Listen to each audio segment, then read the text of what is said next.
like a Hellcat.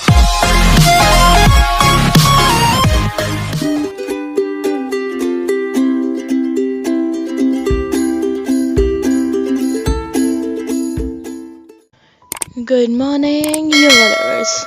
Hope you all are doing well in this lockdown and taking a step forward towards fitness.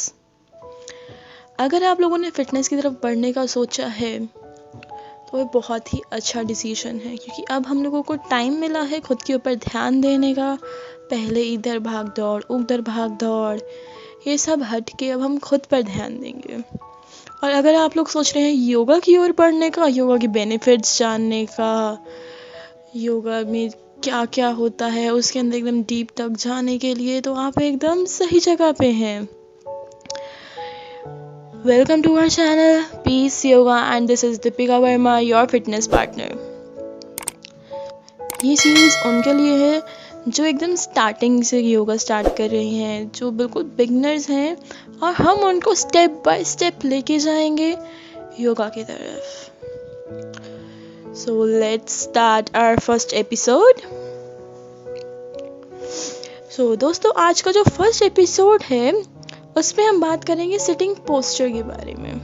अब sitting posture भी कई तरीके के होते हैं, वो भी हम एक एक करके सारे खोलेंगे, सब कुछ आपको बताएंगे. तो सबसे पहले सिटिंग पोस्चर की ओर हम बढ़ते हुए देखते हैं, तो वो है दंड आसना, जिसको बोला जाता है स्टाफ पोज. अब दंड आसन सुन के आप लोगों को लग रहा होगा this is a type of punishment. दंड means punishment, but guys relax, ऐसा कुछ भी नहीं है. ये आसन बहुत सिंपल है और बहुत ज़्यादा इफेक्टिव है. सो सबसे पहले कोई भी आसन या किसी भी प्रैक्टिस की तरफ बढ़ने से पहले हम लोगों को पता होना चाहिए कि इसकी प्रिकॉशंस क्या है और लिमिटेशंस में कौन कौन लोग ऐसे हैं जो ये नहीं कर सकते, ताकि वो पहले से ध्यान रखें. तो अगर हम बात करें उन लोगों की जिनको स्पाइन इंजरी है या वेस्ट इंजरी है, उनको ये आसन अवॉइड करना चाहिए. प्लस अगर आपको बहुत ज़्यादा मेजर बैक पेन सफ़र कर रहा है, अगर आप उससे सफ़र कर रहे हैं, तो भी आपको ये आसन अवॉइड करना चाहिए. और हाँ दोस्तों, एक सबसे ज़रूरी बात, आप कभी भी कुछ भी प्रैक्टिस करने जा रहे हैं, फिजिकल वर्क करने जा रहे हैं, आपको एक बात का ध्यान रखना चाहिए कि आप एम्प्टी स्टमक रहें. एम्प्टी स्टमक मतलब अगर आप सुबह सुबह कर रहे हैं, जब आप सो के उठे हैं, तो बेस्ट टाइम होता है कि आप पूरी रात रेस्ट लेके उठे हैं, आपने बहुत देर से कुछ नहीं खाया, स्टमक एम्प्टी है, तो ये बेस्ट टाइम रहता है. बट स्टिल अगर आप लोगों को लगता है कि भाई सुबह नहीं कर पा रहे हैं, काम होता है, कुछ और रीज़न है, सो अगर आप जब भी करें, आप दोपहर को करें, शाम को करें, कभी भी करें, एक बात का ज़रूर ध्यान रखें, एट लीस्ट 2 आवर्स का मील गैप होना चाहिए. पहले ही सोच के रखें कि आपने इस टाइम पर प्रैक्टिस करनी है, तो उसके 2 घंटे पहले, कम से कम 2 घंटे पहले ही खा पी के रखें जो भी आपको खाना है. उसके बाद कुछ ना खाएं, तभी आपके आसन, आपकी प्रैक्टिस इफ़ेक्टिव होती है. और अगर आपका पेट में भरा होता है तो आपको बॉडी क्रैम्प्स आने के बहुत ज़्यादा चांसेस रहते हैं. तो चलिए, सबसे पहले हम बढ़ते हैं बेनिफिट्स ऑफ दंडासना की. दंडासना के बेनिफिट्स क्या हैं? देखिए, इसके बेनिफिट सबसे पहले तो आपकी जो चेस्ट को, बैक मसल्स को, स्पाइन एंड शोल्डर, इन सब चीज़ों को आपकी स्ट्रेंथन करता है, स्ट्रेच करता है आपके चेस्ट को, आपकी वेस्ट को और आपके लेग्स को. And yes, it also improves your body posture. आपके एब्डोमेन को भी स्ट्रेंथन करता है, increases your flexibility, also calms your mind.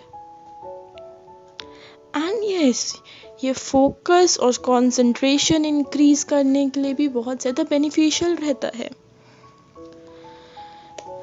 तो चलिए, अब हमने इस आसन के बारे में तो जान लिया, अब हम देखते हैं कि इस आसन को किया कैसे जाता है.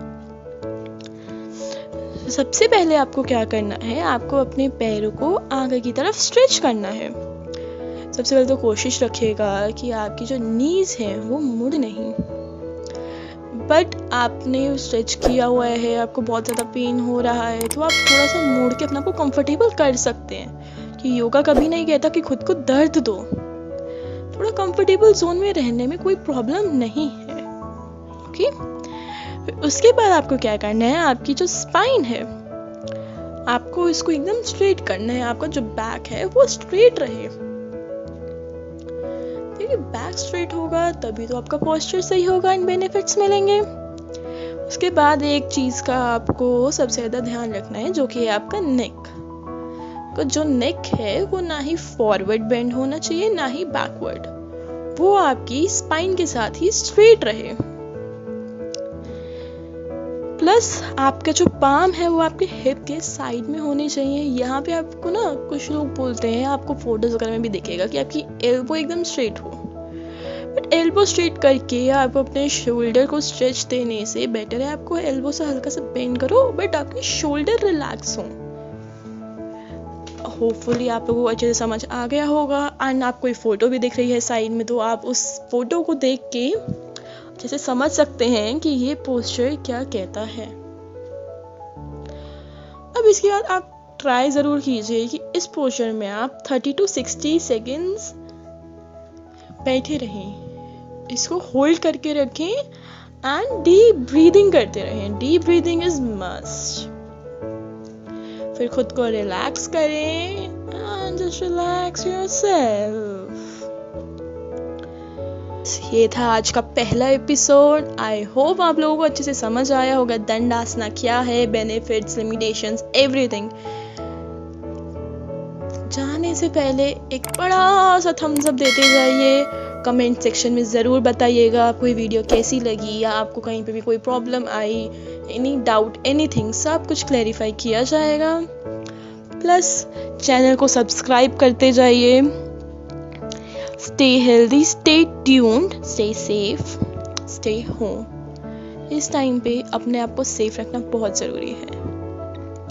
Thank you so much for watching.